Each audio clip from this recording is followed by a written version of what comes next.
സന്തോഷം മാത്രമാ മനക്കലില്ല. ഉണ്ണി പിറക്കാത്ത ദുഃഖത്തിൽ കഴിയുന്നു ശിവഭക്തരാം തമ്പ്രാനും തമ്പ്രാട്ടിയും. ഗുരുരാവിൻ ശയനത്തിൽ ശിവദർശനേ സ്വപ്നെ തമ്പ്രാട്ടി ഉണർന്നു പുലരിയായി. തോഴിമാരൊത്തു നീരാടാൻ യാത്രയായി. പുലരിയിൽ കുടിക്കടവിൽ തേജസാൽ ജ്വലിക്കും ഒരു പൈതൽ ശിവദേവൻ നൽകിയ വിധിയല്ലയോ. മനക്കലോ സന്തോഷം അലതല്ലി. ഉണ്ണി വളർന്നു ബാലനായി കൗമാരം പടിവാതിൽ എത്തി നിന്നു. മാറുന്നു ഭാവങ്ങൾ രീതികൾ. ഉണ്ണിക്കു കൂട്ടുകാരടിയാളന്മാർ. കടവിനക്കരെ പറച്ചിയൂരിൽ അടിയാളത്തില്ലേ കൂട്ടുകൂടി. തോട്ടിൽ ചൂണ്ടയിട്ടു കാട്ടിൽ നായാടി കല്ലുമോങ്ങി മാംസം കഴിച്ചിടുന്നു.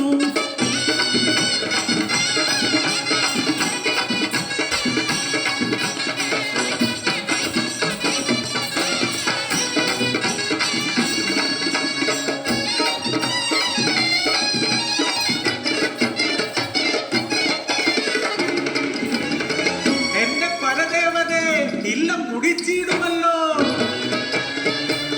കോപിഷ്ടയാകുന്നു തമ്പ്രാട്ടി. ഉണ്ണിയെ മച്ചിൽ ബന്ധിക്കുന്നു. ജലപാനം നൽകില്ല പൊന്നുണ്ണി. കുരുത്തക്കേടുകൾ ഏറെയായി.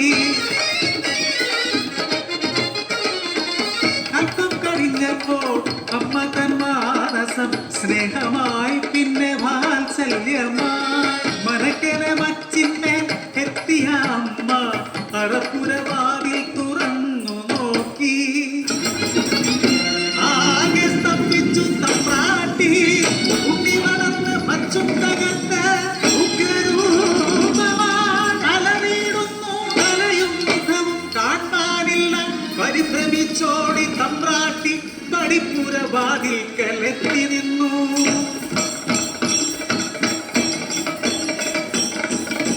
മനക്കരെ മച്ചും തകർത്തുണ്ണി വെറും ദൈവമായി മാറി. മനക്കു മുകളിലെ തലയിൽ ജ്വലിക്കും രണ്ടഗ്നിഗോളം.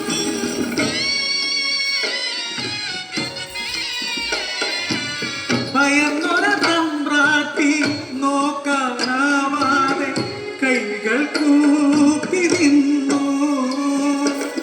അലറുന്ന ഉണ്ണി അമ്മയോട് ചൊല്ലി മനുഷ്യനു ജാതിയൊന്നാണ്. അടിയാളപ്പറയത്തു ദൈവമാകും ഞാൻ. മുത്തപ്പൻ തെയ്യമായി ഇറഞ്ഞാടും.